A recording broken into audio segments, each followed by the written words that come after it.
On today's Domain Sherpa review, we bring in Joe Uddeme, Shane Cultra, and Drew Rosener. We discuss our usual panelist topics, but we also have an in-depth conversation at the end about the COVID-19 virus, questions about global economy, managing your business, some really fantastic insights. Whether you're concerned about the virus or not, there are still some great business insights for you. Enjoy the show and stay healthy.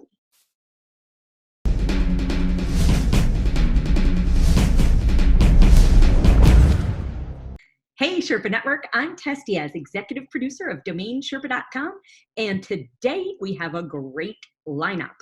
We're doing a Domain Sherpa review where we get into the minds of successful domain name investors using real examples so we can learn strategies and tactics to become better investors ourselves. We have our usual 3 segments to the review. However, we were already discussing COVID-19 and everyone's concerns about its impact on the global economy. So I'm sure that will come up too. I would like to introduce you to a Sherpa you've all met long ago in 2010, Shane Cultra at age 40. Hi, Shane. How you doing? The hat takes off 10 years, dog. Man, you look young. You look good. How you doing? A little sun. That's the other thing I notice is you get just a tiny bit of color to your skin and people say, man, you look healthy. All it is just a tiny bit of sun. Well, tiny bit of sun, vitamin D, powerful stuff. And I'm running like, I am running like I'm 40. I hired a coach to, you get caught in your way. So you get a third party in there. It's got me doing all these workouts and Hawaii. I went to Austin and ran with some friends and just, man, feeling good. Again, we're talking about all this Corona stuff. And meanwhile, I feel the best I've ever felt. It's going to be a shame to lose it all, huh? I agree. I feel like I'm in the best shape I've been in since I was, Here lies 20. Shane Cultra, running the best he ever had. Died of Wuhan. Yeah. Oh, Didn't see that Wuhan coming. Positive. Yep. That Wuhan snuck up on him like a freight train. All because he picks his nose. Who knew? Yeah. Wow. Revealing everything today. Joe Uddeme, how you been, Joe? What's happening? It's been a minute since you've been on. Oh, yeah. Hey, guys. How are you? Great to be back. Happy to be with everybody. And just trying to navigate the Corona, but all good on this side. So happy to be here. Good. Well, thank you for coming. Good to have you. Taking time out from name experts to hang with us. And Drew Rosener of Media Options, hello. Hello. How are you? Good. You do look really healthy today. Well, late at night for you? Listen, a secret? 1,000 milligrams of vitamin C every hour, a little vitamin D, a little zinc, a little magnesium, a little exercise, a little sleep, lots of water. Yeah. And then Drew holds out that he's about 10 steps away from the most beautiful spa inside his home, his sauna or whatever you call it. Yeah, I'm putting it in. 45 minutes either in the steam room or in the infrared full spectrum sauna. You're living. Get all the evil spirits out. Living good. Well, Sherpas, welcome. So let's do this. First segment of the review, what's new Sherpas? Where the Sherpas share one purchase or sale they've made over the last few weeks, and we get to learn what they paid or received for the domain, why they thought it was a good deal, and how the negotiations progressed. So remember, no price, no hints, no nothing. Joe, you are up first. Okay, so this was a buy request that came in for a client. The domain is allhands.com, allhands.com.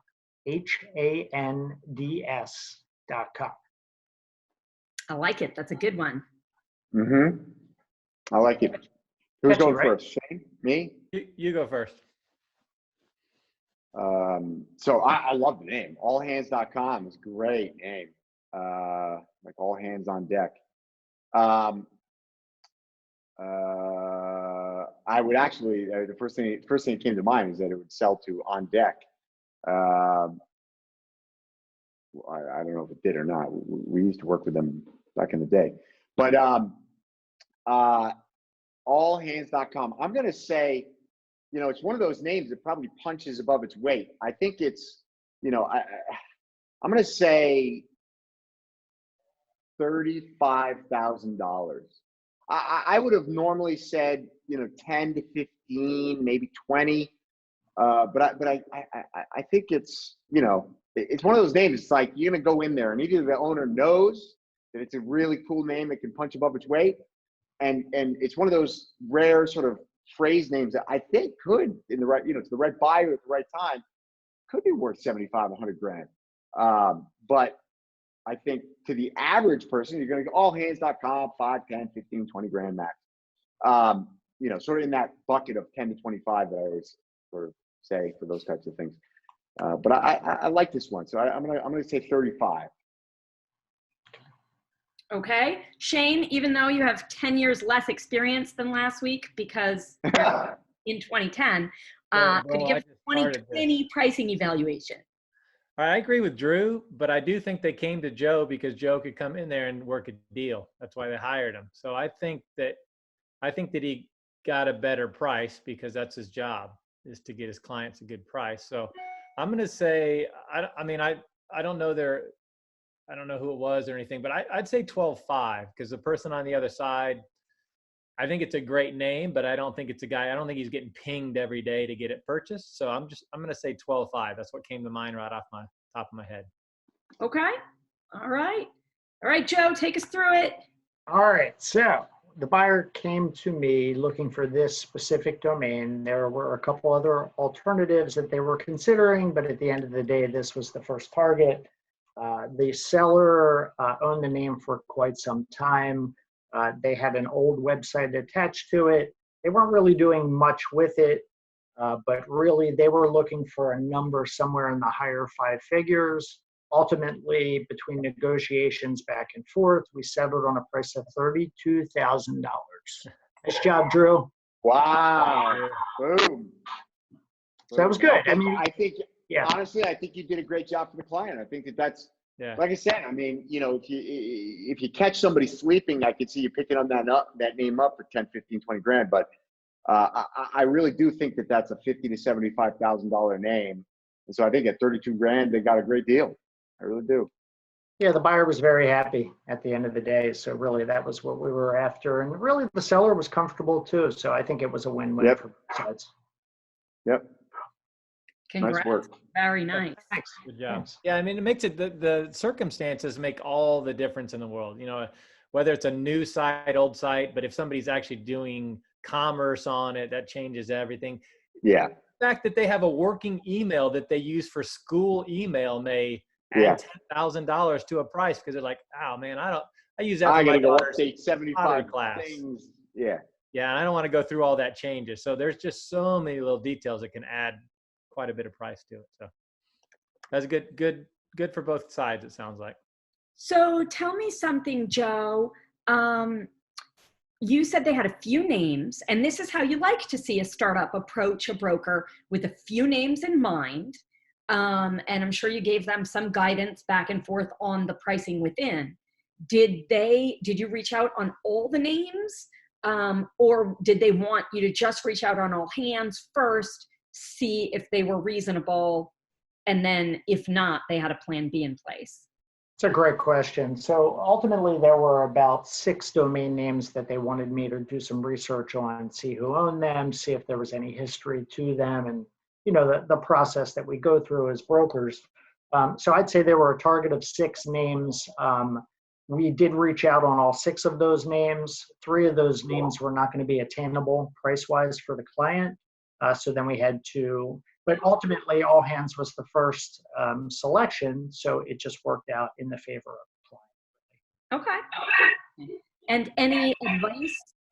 Oh, I got an echo from somebody.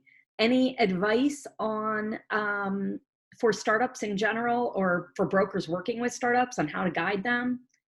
Yeah, I think the key is to make sure that, you know, trademarks are always an important component of a domain search. At least, you know, one thing that I see on a regular basis are clients that come to me and they just don't know where to begin, but I would always educate them and tell them to start with a trademark search. make sure they're not going to, have any issues down the road with that. And then we can kind of base it off of budgetary guidelines, specific targeted assets, or, maybe there's a list of domains that we can provide to the client as good, suitable alternatives. Good job. All right. Do you guys hear that echo? Yeah, I don't know what that is. Let me see. I mean, who knows? Fancy microphone, Shane. I'm going to unplug it and see what happens. Cut, Nothing. cut. I'm not cutting it yet, so All right. hang in there. Shane, you got a new domain sale to tell us about? Well, I put it on Twitter, so if you guys know it, then I'll go to a different one. But I had one last week. MyBees, MyBees. I saw it on Twitter this morning, but I need to interrupt. Can we all take a moment to see Shane's username right now? Corona Cultra. Oh, I like that. Catchy. Okay, mybees.com. Yeah. I did not see that. My Twitter feed has been completely inundated and completely saturated with nothing but COVID-19 coronavirus news. All right. So well, that's I didn't see easy that. then. But I love domains with bees in it. We sold bee.com, BEE.com, couple 3 years ago. What a name. 2, 3, 4, some time. I'll tell you what, man. My perception of time doesn't exist anymore. So, like I said something to my wife, and I was like, "What?" That was like 3, 4 months ago. She was like, "That was like a week ago," and I was like, "What? No, that's not possible." She's, yeah, that was 8 days ago. Yeah, the great part is if it's like it seems like 3 months ago is 3 years, and things that were 9 years ago seem like 25. Yeah, that's the thing. It goes both ways, which Yeah. I don't understand. It would make sense to me if it was like, well, the timelines are elongated or timelines have shrunk, but it goes both ways. Yeah. It just It splits about we just- 4 years. And Yeah, even though crazy. that's true, I'm like, gee, this is an awkward thing to say on a show about your expertise in today's market. But actually, I think there are so many deals that the three of you see that it's almost like this fluid river of information. And it's like watching the Matrix, the numbers coming down through the Matrix. It really is. I swear to God, that is, I feel like my job is watching the Matrix. I just watch the Matrix. I mean, what's that guy's I write tank? everything down. I write everything down. Yeah, I talk to too many people too. I can't remember who told me what. Like they'll say, "Where did you hear that?" And I'm like, God, I can't even. I'm not even sure I was supposed to say that. So now I just, yeah, there's too many people. I always have to say, whether it be discussed or not. I literally just have to like assign as I'm talking what I need to keep in and what inside voices, outside voices, as Krista Taylor told me. What does that mean? Inside voices, outside voices. What does that mean? Tell me. She said there's What's some the quick things version? that you think that need to stay in your head, and there's some things that you can say, and you really need to figure out which ones are which because you're mixing those up. I'm highly confused about which ones should stay internal. Yeah, well, I was too. So it was after a night of drinking. She told me to maybe concentrate on that a little more. I'm calling Krista as soon as this is over. I honestly think about that all the time. I'm thinking before I say something, I think, does any benefit come of what I'm about to say? Whether it's a good story or so. Let me give you my counter argument to why I've sort of justified the unfiltering in my head, which is that I believe it creates this just filter of people. So the people who get offended by the things that I probably should have kept in but said out loud, I don't need them in my life. Yeah. And that's a really good way of getting them out. Sometimes there's things I say that aren't very kind. Like, again, it just doesn't need to be like when I'm thinking, when it's about somebody's looks. And I'm not going to lie, something comes to mind and I think, well, nothing's positive if I say that to outside, even though in my brain it's thinking, that person probably could jog a couple more feet. I don't need to really say things like that. Yeah. But I would have before. Make up for it, man. I apologize. I can't think what Jason. I think the dude on Twitter. You're pumping him every day, man. I love that. I'm following that guy, and I love seeing that. You know, it's like, Yeah. I'm it's filming just there's so few for people. a profitable flip tomorrow. I'm really excited. Awesome. Oh, nice. Awesome. Yeah. Awesome. So that's what I figured. Rather than criticize the lift people that who guy are up, getting man, it done, because there's so few people who will actually open their freaking ears and their minds and say, "You're right. I need to change the way I'm thinking, change the way I'm living, and just do it." I mean, it's so simple. Just start doing it, right? And so you can see why I'm pumping when I him. saw that, I was like, That's the kind of people that need to be pumped. Like we need. But did you know what he's doing with domains? Oh I yeah, had no idea. He's He's killing it. absolutely killing it. He's killing life. He's crushing life, and that's why I support him. I mean, he's crushing it on all boards. The only thing he wasn't crushing on it was his health, and now he's crushing that. So that's the people that I stand behind. And I'm gonna pump him every day. I'm gonna pat him on the back every single day because I'm proud of him. I mean, it's awesome. That's huge, man. That's huge. Yeah, I mean, if you'd have seen back to my bees. My bees. Oh yeah, my bees. Let's talk about bees. Oh yeah, we're on Domain Sherpa. Yeah. My bees. All right. My bee. Well, we're talking about domains. We're talking about the domain community. We got to, lift that man up. That's a good dude right there. Yeah. All right. Mybees.com. I don't know. My guess is,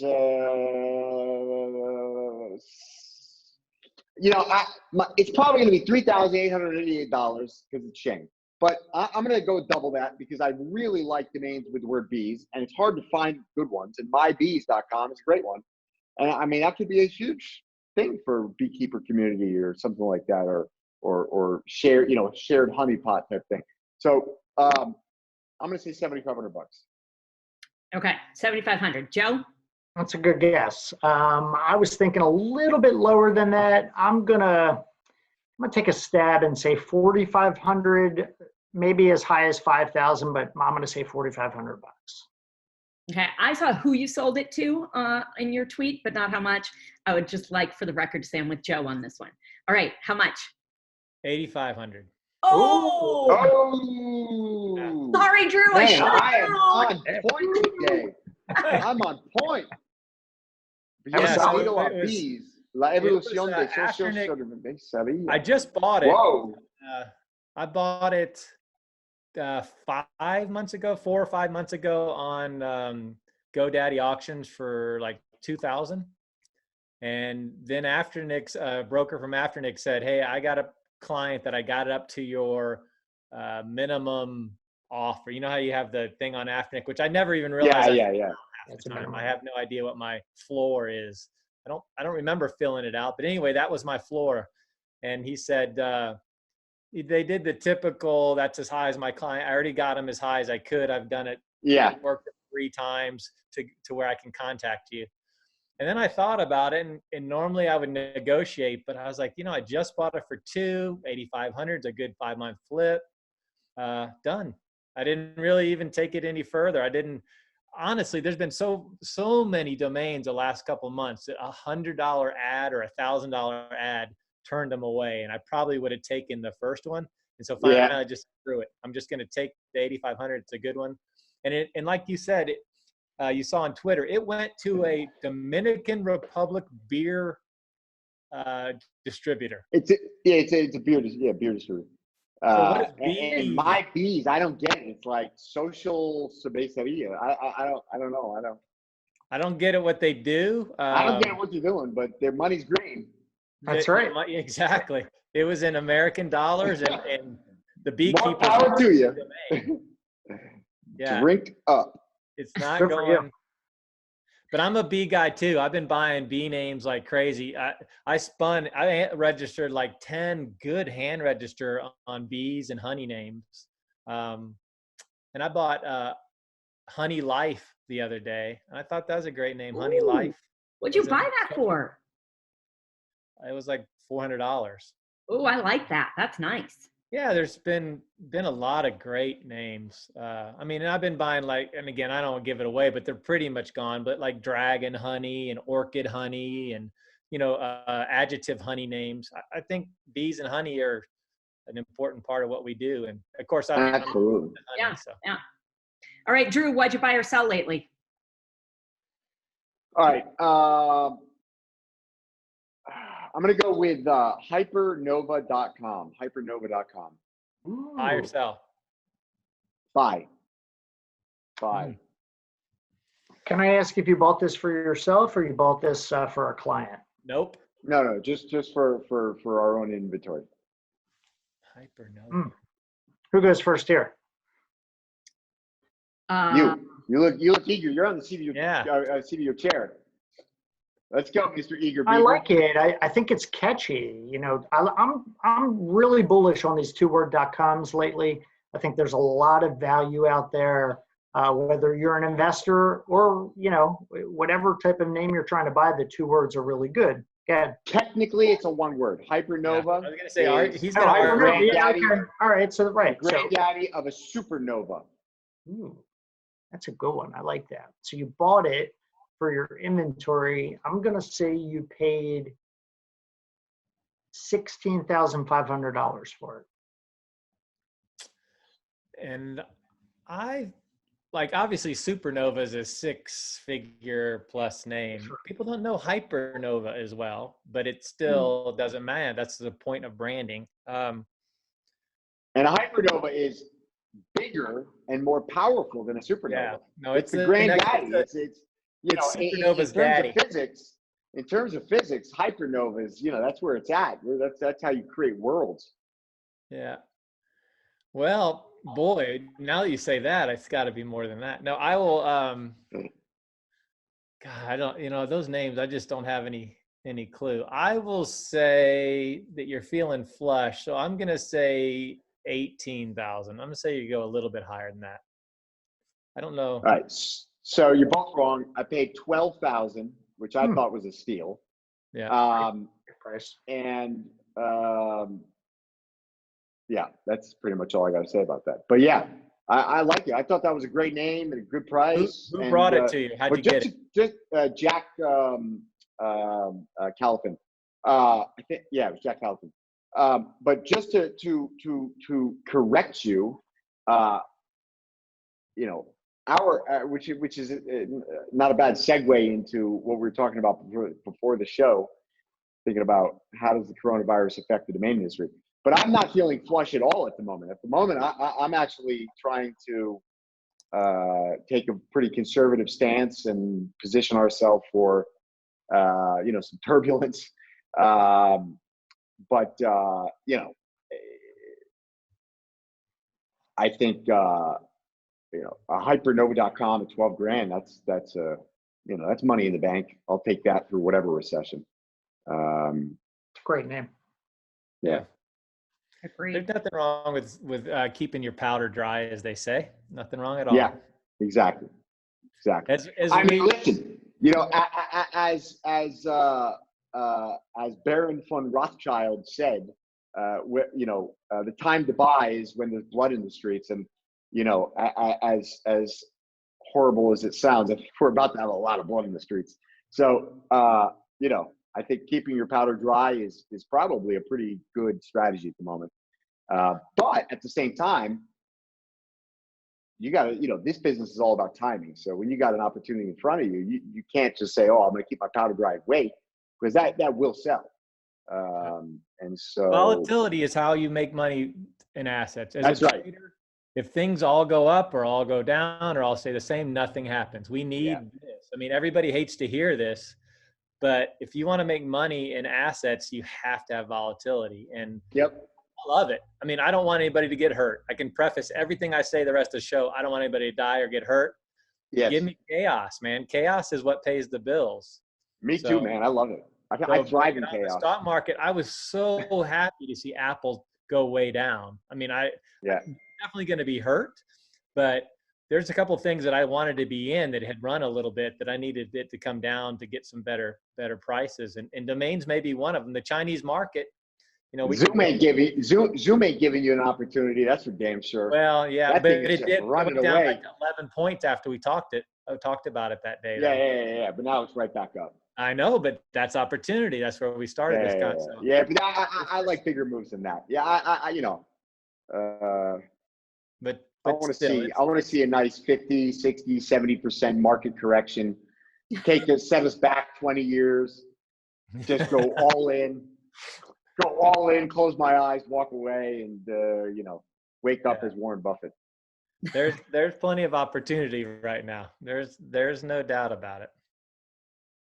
Nice. All right, guys, let's take a moment. We will hear from our advertisers for today's show who support us in our mission to educate people in the domain industry. FD was built by domain investors to increase your inquiries, sales, and profit. Forget spreadsheets and archived emails. Manage your entire investment portfolio in one place using a secure and completely confidential platform. Learn more at FT.com. That's EFTY, FT.com. And now it's time for part 2, the investor portfolio review. So we have some domain names here, and then they threw in at the end a couple .com.au just in case you want to comment on any of them, but we're really focusing on the .coms themselves. Shane, you're up first. What do you think here? There's a couple names I really like. I was looking through the list, and the first one that caught me was Bright Kids. I love names that start with Bright. I think it's a great naming convention for a company. And I really like it. I think that's a 5-figure sell. And I would buy that name for probably $1,000 for them today. I mean, I would absolutely buy that name. I think that's a really good educational, fun kids brand. That's a strong name. That's the kind of name that people are looking for. Also, I'm a big LLL guy as far as a hold of value, and the best hold of value are names just like he has an SPNA. Those A ending names tend to have the best resale from what I found. I've only got about 100 of them, but the A's and the C's at the end with strong letters before them are by far the ones that get the most traffic and the most offers and sales. So I think SPNA is a strong one. Okay, so just to clarify for everybody listening, so it's a 4-letter.com, SPNA.com. And you're saying it's a real advantage in a 4-letter to end in an A, like association. Yep. Okay. And C, which can be corporation. I do see some like Realty R, an I for international. There's certain ones that are definitely better than others, but the A sell for the most at wholesale, and they tend for me to sell better at retail. And I only sell out of that 100, 2 to 4 a year, but I usually get 6,000 or 8,000 for them. And you can get a name like that probably at wholesale for $1,200, $1,300 would be my guess. Take the A off and put a normal letter, it's probably only 500 to 800. So I think that's a good name. And then Urias was a good brand. It sounds, it is officially Greek, I think, or it has some Greek meaning, but it's just a nice looking brand that probably wasn't that expensive and is a pretty good name. And I look through, I tend to look at GoDaddy now. People will say GoDaddy's good or bad when it comes to evaluating names. I just use it as a guide because they do have a little bit of history, and they have some history that we don't know about. So when I see a name, I go look at GoDaddy because I also like to see the names that they've sold from the NameFind portfolio and what prices, because that's not on name bio. That's only their stuff. So it's interesting to see other names that you didn't know about sold. So I went and looked at those, and it's got Bright Kids at 6,800, SPNA at 7,600, and Urias at 2,600. Pretty much anything under 2,000, GoDaddy, you could type in a sound you made from your armpit, and it would come up 1,200. But that you don't even look at. But 6,800 and 7,600 means that it has some history that are very similar. And Bright Kids has lots of comps. Brights have a lot of sales. Yeah. The other ones, I'll let the guys talk about them. I mean, I think Not Tonight's a great name. I'm not sure commercially what it's more than a marketing name, but it's definitely something you would remember. The rest. Do you remember hearing that often, Shane? I've never heard it, but I know that I use it sometimes because I get tired. Hey, wait, back to what you said about GoDaddy, so, their appraisal tool. So just to clarify, I think what you're saying is that GoDaddy appraisal tool, especially in that sweet spot of, say, domains under 15K, because Yeah. over They certain, put 25K and over. It just says 25,000 or more. So there's nothing where do you above find the 25. appraisal tool useful to you, or more likely an actual indicator of what you think? Yeah, so it's like you can have things that have value without being exact.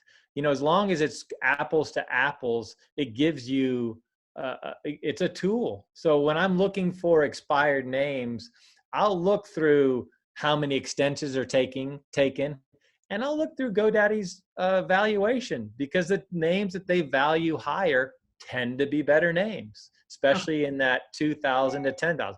You can come and find errors and things that are outside the boundaries, but if you just need a guide and you need some, comparables, I think it's great. The $2,000 to $10,000 range is especially helpful, is what I'm hearing. Yes, to compare names and to get ideas, and yes, I find it very helpful. So you said about the name find domains. This is probably new to our audience. So when you go to GoDaddy's appraisal tool, they list the name find names that they sold. Are the names that they list in there only name find names? Or they're a combination of I don't think there's any auction prices. I think it's only name find names, or through Afternic and name. I don't think it has to be the name find portfolio, but I think it's only Afternic or third parties. Does that sound right, guys? What's on there? I believe so. Yes. Yeah. But it's not auction names. I know it's not auction names. Interesting. So those aren't on there, but it kind of so all auction sales, they're not in there. Recording. Okay, interesting. Yeah, I don't believe they're, because I'll go to the name. Which is good. That's good, because I believe that was one of my biggest arguments against the GoDaddy appraisal tool, is that number one, I know they've got a heavy policy towards just moving names. And then secondly is, if you're including all the auctions, then it's going to skew heavily towards wholesale retail transactions. Yeah. The only time it stinks is when I bought something from the name find portfolio 5 years ago. It comes up when you hunt for it. So I thought I got a pretty good price on some of those names. And then not that the retail person's generally going to find that, but if they did, they're going to see what I paid, and they're going to say, you want that? And I go, well, that's 5 years ago. It's a whole different mark, the typical things we say. And who cares what I paid for it? Yep. I'm not You're willing right. to sell. All right, Drew, what do you think of Ricky's list here? So, all right. So first off, I'm concerned about payless.com.au, very widely known trademark. I believe it's global. Maybe it's not in Australia. I still think, nobody else is going to brand on that. So it's kind of a gray or black area in my eyes. Let.com.au, great name for the local rental market. Let's see. And not to interrupt you, but NameBio has some great sales at .com.au. I had no idea how many. Yeah, big market, man.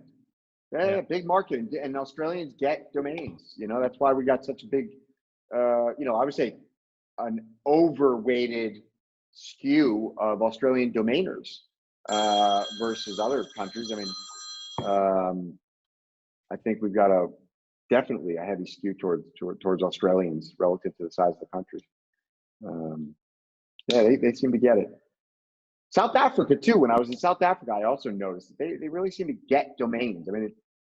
Very heavily skewed towards their local, co.za, but still, businesses were using generic, really good country code domain names. So I thought that was pretty interesting.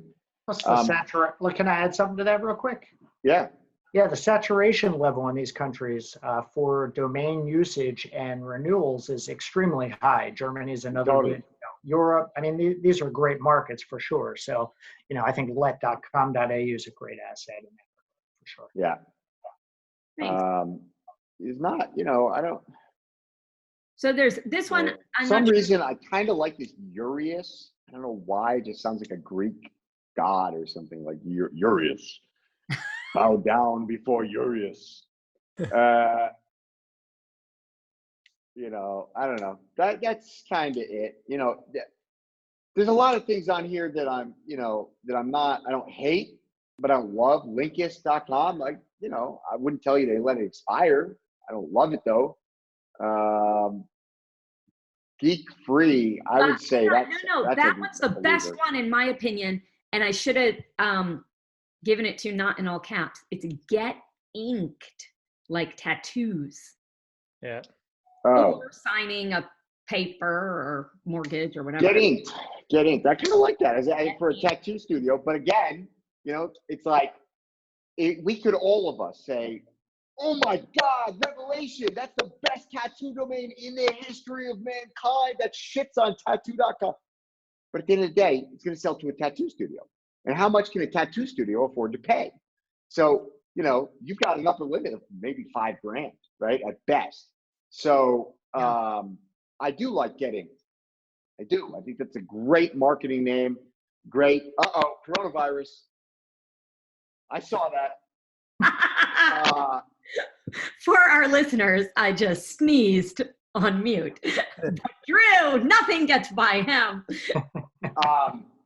So that was 3 months ago, Drew. What are you talking about?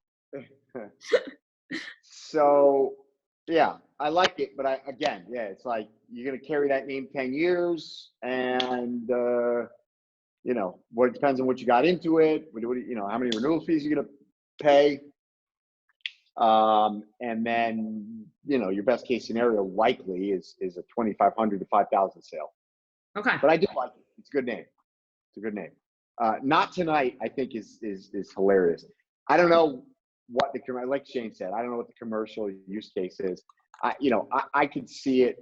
I don't know, like, I guess it would have to be like for sex toys or like, I don't know. Yeah, it probably would be like some mainstream industry, you know, that they just use it. Some ad agency will come up with some really clever way to use that. That's probably my favorite, just because, well, SPNA, like Shane said, that's probably the best liquid name here, other than let.com.au. But Not Tonight, like some ad agency is going to come up with a really clever marketing. Like I even saw a Domino's, it'll be like Domino's Pizza or something, or like, you know, it could be like Beyond Meat. You know, it's like they got a commercial and it's like the guy rolls out his barbecue, he's about to cook some burgers, and the wife says, "Not tonight," and hands him a package of better, you know, Beyond Meat. I want royalties, by the way, if you guys make that commercial. I think that there's a really clever way to use that, because it's just edgy enough, it's just clean enough. It's clean enough, and yeah, also, not today. This could be the coronavirus campaign. You know, not tonight. I'm not dying tonight. You're not taking me tonight. Could be a new app. You know, it's like a check-in every day. Check in, not tonight. Didn't get me tonight. What's that on what is the Pirate Bride movie? The Princess Bride. Princess Bride's a great movie. Yeah, and he's like, I can always kill you tomorrow, not tonight. Yeah. All right, Joe, we need your professional opinion here. So I think Drew kind of hit the nail on the head. You know, if I look at this portfolio, I think to myself initially, yeah, there's a couple good names in here that could sell, and the sweet spot would be anywhere from $5,000 to $7,500, $5,000 to $7,500 on a handful of these names. I did like Get Inked. I thought that was catchy. I do agree with Drew 100% that, you know, how many tattoo parlors out there can afford to spend $5,000 on a domain name? We don't really know, but it's catchy. It's a good brand. So that was one that stuck out to me. Break Kids was definitely catchy as well. You know, like Shane said, I like the word kids. I think kids is a very good word. So you put the two together, I think there's good opportunity there. Bright obviously has a positive connotation. So that's a win there. but these are all very brandable. So I would tell the owner, I think they have some good names here. I think, if they were to list this portfolio, they should list them with buy it now pricing and make offer pages and just see what they can do. But, let.com.au, I think, is sellable. Urias, I think, is a decent brand. There's some decent ones in here for sure. SPNA, like the gentleman, like the guys mentioned. Video Magic is, kind of an older play on words, but there's still some search volume there. So there is some, upside there potentially. Nothing is blowing my mind away here, but all in all, I think there's some decent names here. I would renew them and add landing pages on them. Okay. All right. The first name is what Drew and I hear more often than not tonight. It depends. It depends.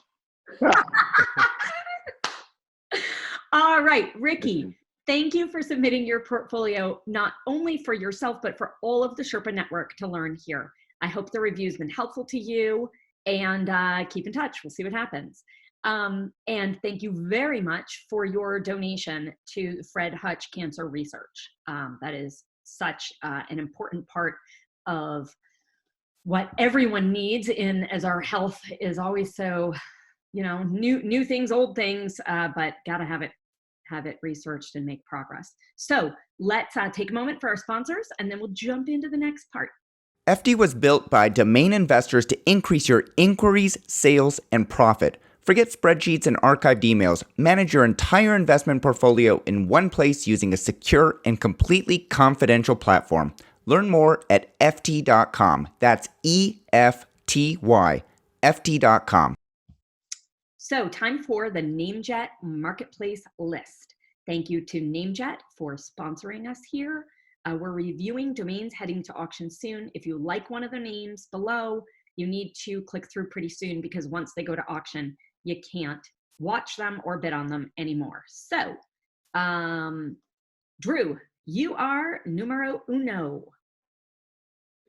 All right. Okay. So, really obvious one, loanrate.com. I think we sold loanrates.com actually at some point. Pretty sure. I think we actually sold customrugs.com at some point too, to be honest with you. But I like loanrate.com. It's just, very clear. Loan Rates is a much better domain, but Loan Rate is still a great name with clear commercial intent. It's great for an SEM campaign. It's great for an SEO campaign. It's just it's a good domain. It is what it says and it says what it means. Custom rugs, probably a niche market, but probably very high dollar. So there's probably a little business there, and people in the business would probably pay a decent price. But again, you're talking probably 10, 15. What else do I like on here? I like page1.com. I think that's a great name. Page1.com is I'll be bidding on that. Like that's just a cool name. I don't know if it's worth like tons, but it's a cool name.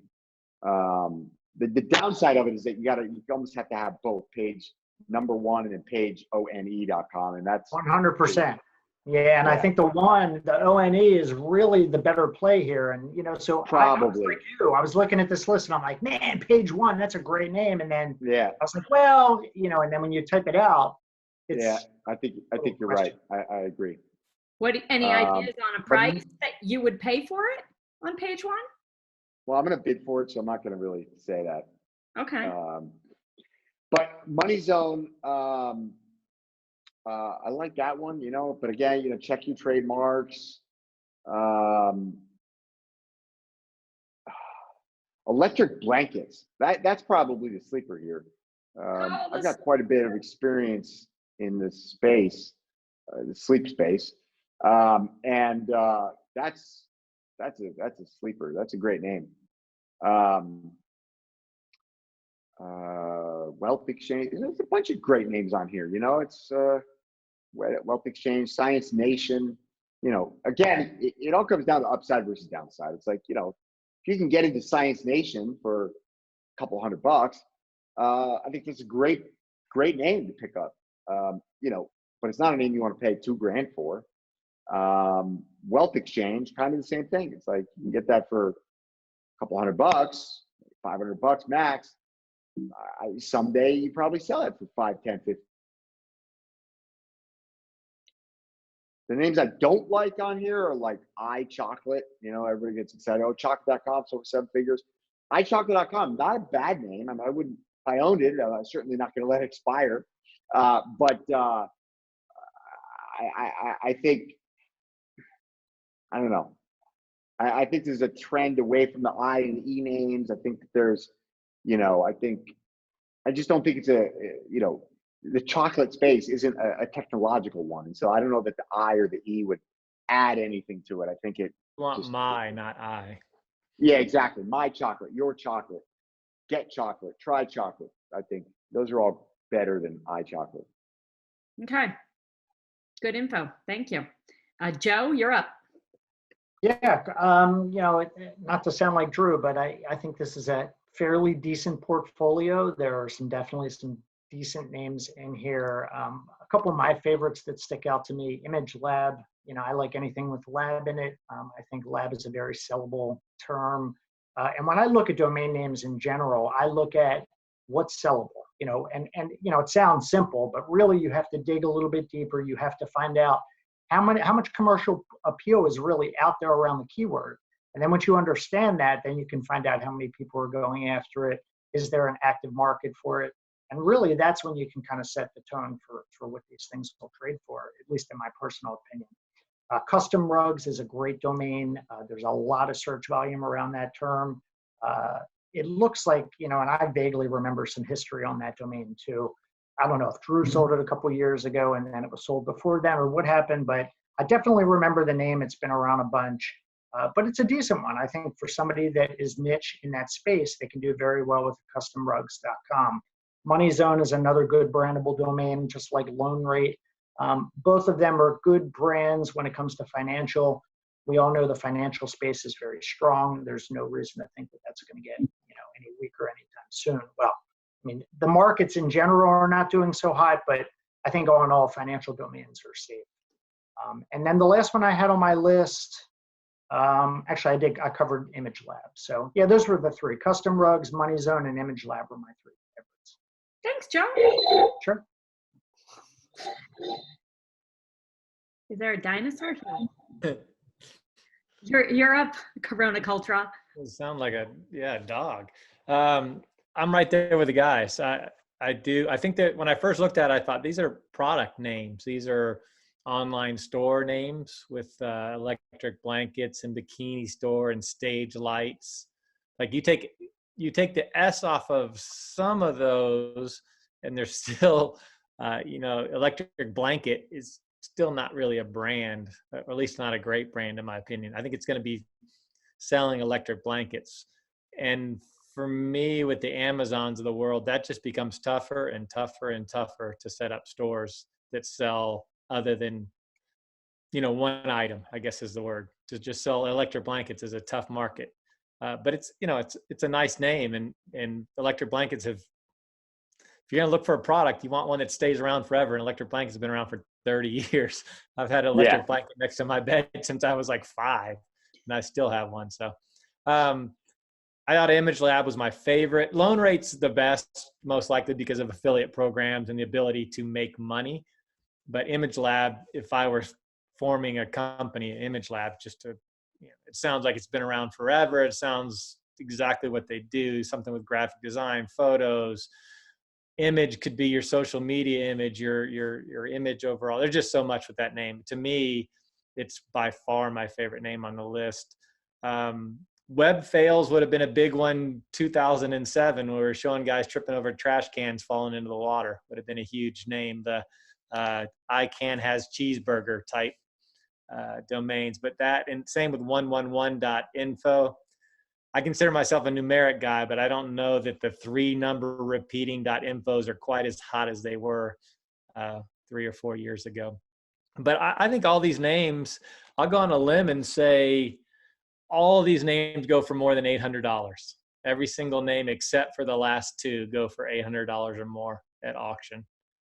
Some of that's easier, obviously, you know that they're gonna. But Bikini Store, not the greatest name in the world, but I still think it goes for over $800. The wholesale market has been strong. I mean, I don't know how often these guys are both participating in auction. I imagine quite a bit, but I am constantly surprised what things are going for and how high I have to bid to get names that I know that they're worth more than they were 2 years ago, but I just, there's always some different person bidding me up on every single name to where I'm willing to go to. Every single auction I go to, even niche names. I think who in the else world would care about this name but me? But there's always somebody that does. So I think these do super well, overall. So I don't really have much more to add besides that. Thanks, Shane. You guys, thank you all. You're the best. This was a good show. So let's wrap it up. Thank you to NameJet for sending over this list. And how about one big question? I know we got to go, but how does the world economy and domains go together here? That's definitely a big question that we want to know what Drew thinks. Maybe Joe and I might have some opinions, but Drew, has that affected domain, not your individual, but do you notice a difference in what's coming in and out of your daily domaining life, other than spending all your time looking at it? Don't use but how about other people? So here's some of the observations that I've made, and then I'll follow that up with a few thoughts that I have. But I would say it's become increasingly difficult getting things across the finish line. Deals are dragging out a little bit longer than they were. I would say there is a tangible sense of uncertainty in the markets. And I don't mean in the wholesale market, I mean in the end user market, in the decision-making framework. But it's selective. So I have some folks that it's not on the radar, and I have some folks that they're obsessed over it, and it's definitely influencing the decision-making framework. What was it? I just saw, I just read an article today. I don't remember if it was in the domain world or if it was in the M&A world. But there was an acquisition happening, and this was the headline of the contract. This was the headline of the article, was that the contract specifically outlined that they specifically outlined that the coronavirus could not be used as an excuse to, walk away from the deal. I believe even if there was a force majeure declared by governments, which France has declared a force majeure, which is very alarming from an economic perspective, because what that does is they basically said any small and medium-sized business, and I believe it applies to individuals as well, but I'm not as certain about that. But I do know for a fact it applies to medium and small businesses. And by the government declaring the force majeure, it allows any small or medium-sized business to get out of any contract that they're engaged in and obliged to for any reason, not for any reason, but simply by declaring a force majeure and saying, we're out. So you're saying I can get out of my gym membership? Sweet. Yes, absolutely. That's exactly what I'm talking about. So let's say you've got a supplier contract, you've got a sales contract, you've got a contractor that you've got on contract, whatever it is, whatever contract it is, any contract, you now have in France the ability to get out of that contract simply as a result of unforeseen circumstances outside of your control, known as a force majeure. So that are usually, I think Latin, and it means major, huge, force, problem. And this is normally reserved for like earthquakes and hurricane act of God level acts of God, things that are outside the control of any particular person or population. So the entire country of France has enacted a force majeure. Okay. Yeah. So, I would say the chances that that'll be the only country that does that are very low. So I think that'll have, some pretty significant consequences.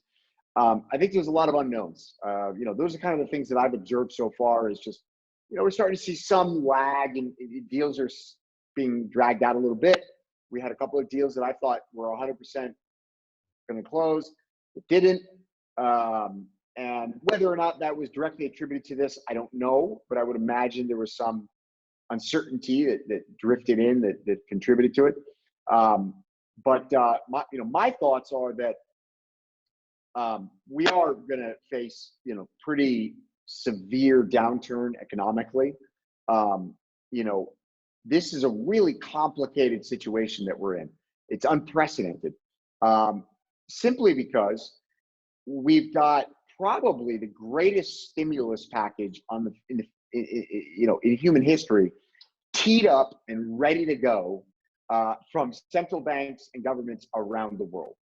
If I had to guess, if I was a fly on the wall in federal government, particularly financial branches of federal governments around the world, in central bank meetings, and Fed meetings, I would guess there is cowbell ringing and dancing going on, and they are, they couldn't be happier about the coronavirus because it's literally saved their butts. I think that the economy was already, I think it was, I just read a great statistic today. I think it was 476 out of the S&P 500 companies.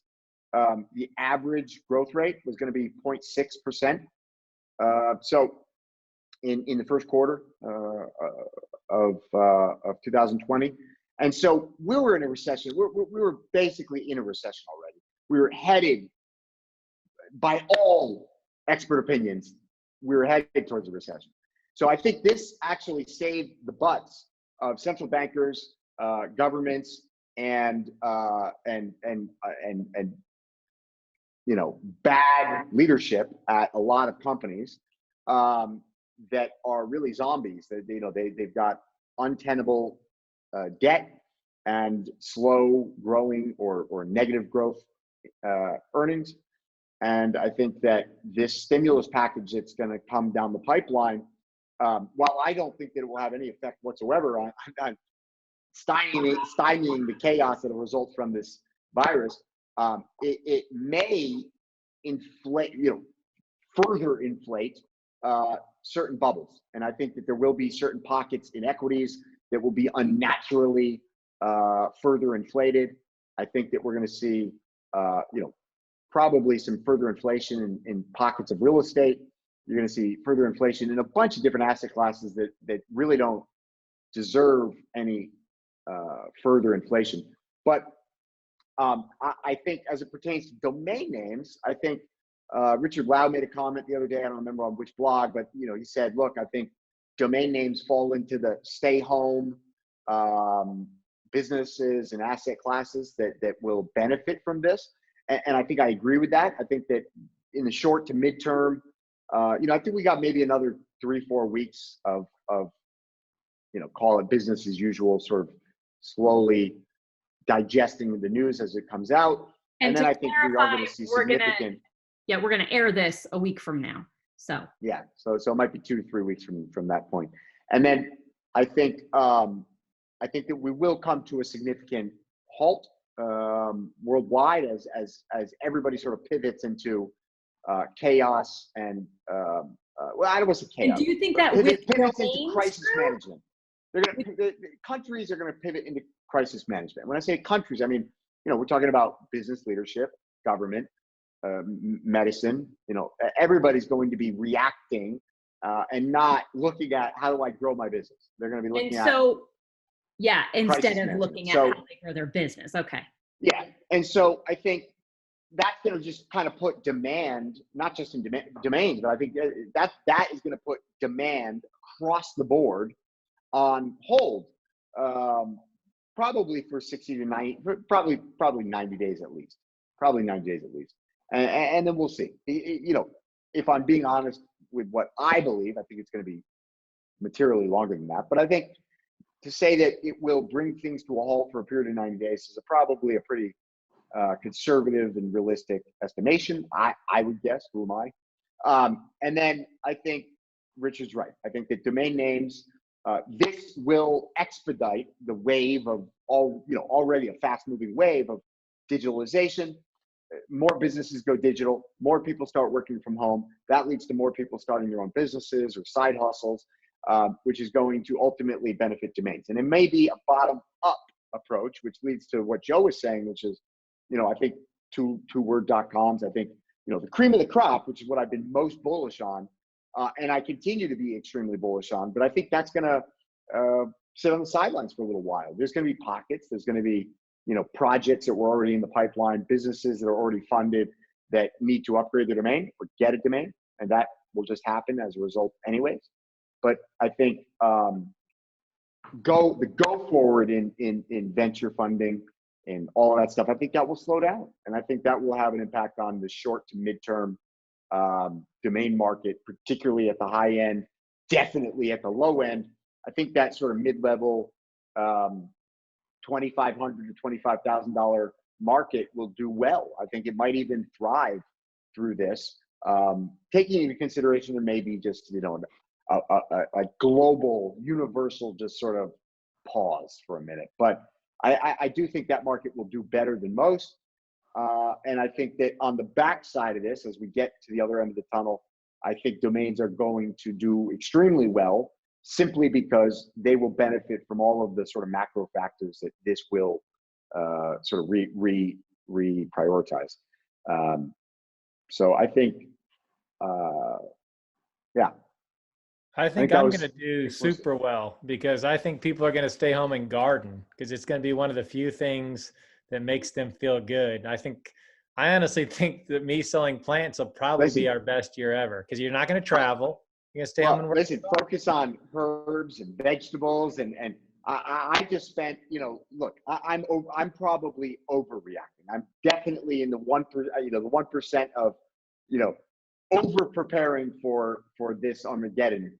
But I spent about $2,000 on garden supplies this weekend. I went out, I bought 10 huge fucking bags of black earth. I bought, 4 raised bed garden things. I bought probably 100 different things of heirloom organic seeds.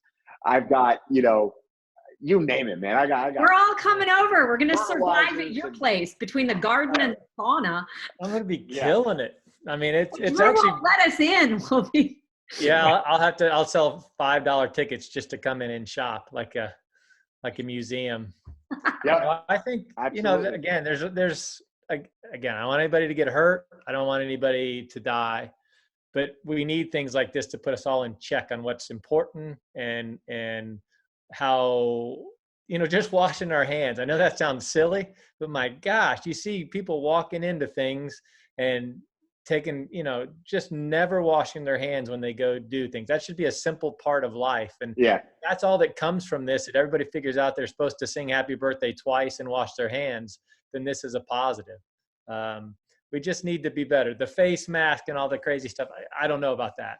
But I know we all need a gut check every once in a while on how many, you don't realize how many hands you shake, how many people you see, how many hugs you give, how many kisses. You can't. How many things you touch. Pardon me? Yep. How many things you touch. Yeah. You and can't be fearful on the of bigger that. perspective, not only is there, hygiene that we overlook, but there are also a lot of things in business that we overlook or we're going to get around to. And this is an opportune time to start thinking, if there are 90 days of quiet, that's a great time. What is there that I haven't gotten around to working on? Totally. We're talking about Jason and his health. We're talking about, business, organizational structure, also everything. It's a good opportunity to reflect and grow. Yeah, get healthy. Get the good out of it, and hopefully that's it. The people, it's not just, and I hate to use the word picking off, but the disease in general, whether it's COVID or whatever, the less healthy you are, the more likely that you're going to get all these problems. So another gut check is to, hey, try and get healthy, maybe eat a little better, exercise a little more so that you can, there's going to be another COVID-19. There's going to be another something. It's going to continue. We're too broad of a world now. We travel too much. It's too easy to go see Drew for the weekend. And so it's just going to be, this is our future. So we're just going to have to deal with it. And it's not to take it lightly, but we're going to have to adapt. And so there's going to be a period of time where everything Drew says, we're going to be home more. We're going to have to communicate in this. That's why Zoom is, the stock's doing well. But the reality is things will get back to more normal, but it will never be normal like it was 6 months ago. We're going to be more cognizant of all these things. So I'm hoping people get in touch with their gardens and their plants and their oxygen and then come back. So I hope it spikes, and then I hope it continues personally. Give me more money to buy more domains and continue the other side hustle that most of us do. Shane, thank you for bringing that question more to the surface and making sure we really got in depth. I think, Drew, what you shared was really valuable. What do you want to say? Yeah, I wanted to actually take it up one notch. You know, we have a unique team, Media Options, in that, you know, we're a small team. We are 100% distributed. We don't have any central office. Everybody's working from home or from a co-work. You know, from a business perspective, we're very well insulated from this, from the effects of the fallout. You know, as long as there's demand, we'll be there to service it. But I do think that, you know,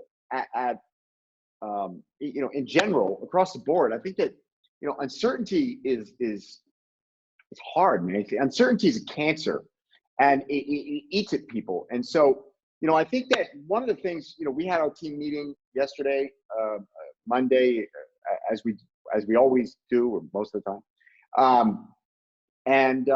You know, we had a conversation about this, and we talked about contingency planning. We talked about, you know, what happens if any of us get infected. You know, if as you said, Shane, you know, this is a good thing. It just does gut check. And we said, all right, let's use this as an opportunity. Let's figure out, you know, what are all our recurring costs, and how, you know, what are those, where can we cut costs? Where do we have fat to trim? And I think this is a great opportunity for all businesses, you know, but we're talking about the domain business. And I think it's a great place, a great opportunity for all businesses and domain investors to say, where do I have fat to trim? And, you know, that means look at your portfolio. You know, where do you have renewals? That's probably the first place you should look. Where do you have names that you're renewing that you probably shouldn't? Where do you have, you know, services that you're paying for on a monthly basis that you're not really using? Where do you have, you know, or do you have a subscription that you probably downgrade to the one tier less? You know, it sounds like small stuff, but saving $10 on each of those adds up. And when you take that, extrapolate that out for 12 months, you save, you know, $10 on 10 services over 12 months. That's $1,200. And you know, and we're talking, you know, we're losing really finite numbers there, right? And so I think that's a great opportunity. I think more importantly, though, on the subject of uncertainty, is simply letting your employees know, and the contractors, letting smaller businesses that you work with, let them know where you stand. Let them know what you're thinking. What is your approach to this? If things get really bad, how long are you going to pay their salaries? How long can people count on being able to, you know, have an income coming in? And how does this affect their healthcare? How does this affect, you know, paid time off, paid leave, unpaid leave, sick leave? You know, addressing all of these concerns, I think, is just, I think it's our responsibility as business leaders. And I think that it's critical to addressing what I think is the biggest problem of all of this, and that is uncertainty and a lack of trust. And so I think that, unfortunately, leadership across the world is doing a very poor job of that. And I mean business and governments. I think Singapore and to a lesser extent, Hong Kong, certainly Taiwan as well, have done great jobs of being transparent with their information, with what their plan is. And I think that they've set a great example that very few other countries are following. I think there's even less businesses out there that are setting a great example. But I saw Coinbase has basically open sourced their, call it an emergency plan or contingency plan. And they've created this sort of 3-stage approach to it and said, okay, here's exactly how we're going to define stage one, which this is something I was actually working with my kids' school to try and do, is say, I think it's important that we define what are the triggers for certain actions. Like, when are you going to close the school? Is it because there's, one kid already infected in school? Or is it that there's 100 people infected in the city? Or is it, what are the triggers? And I think just defining all of these things, eliminating the uncertainty, is the single most important thing that anybody in a position of power can and should do. So I don't know. I had a hard time thinking about this over the weekend about how to address it. Originally, I was going to write an email to everybody and say, here's my thoughts. Here's the contingency plan. And then I decided that we should just talk about it. And we did it at the meeting. And I'm not saying I did a great job. But I think that just having the conversation, starting that conversation now when people aren't freaking out, and maybe before people are forced to work from home, or before people are forced to take unpaid sick leave. I think addressing those things is really, really important. And I would encourage anybody that's listening to this that has a business, that other people rely on them for their livelihood.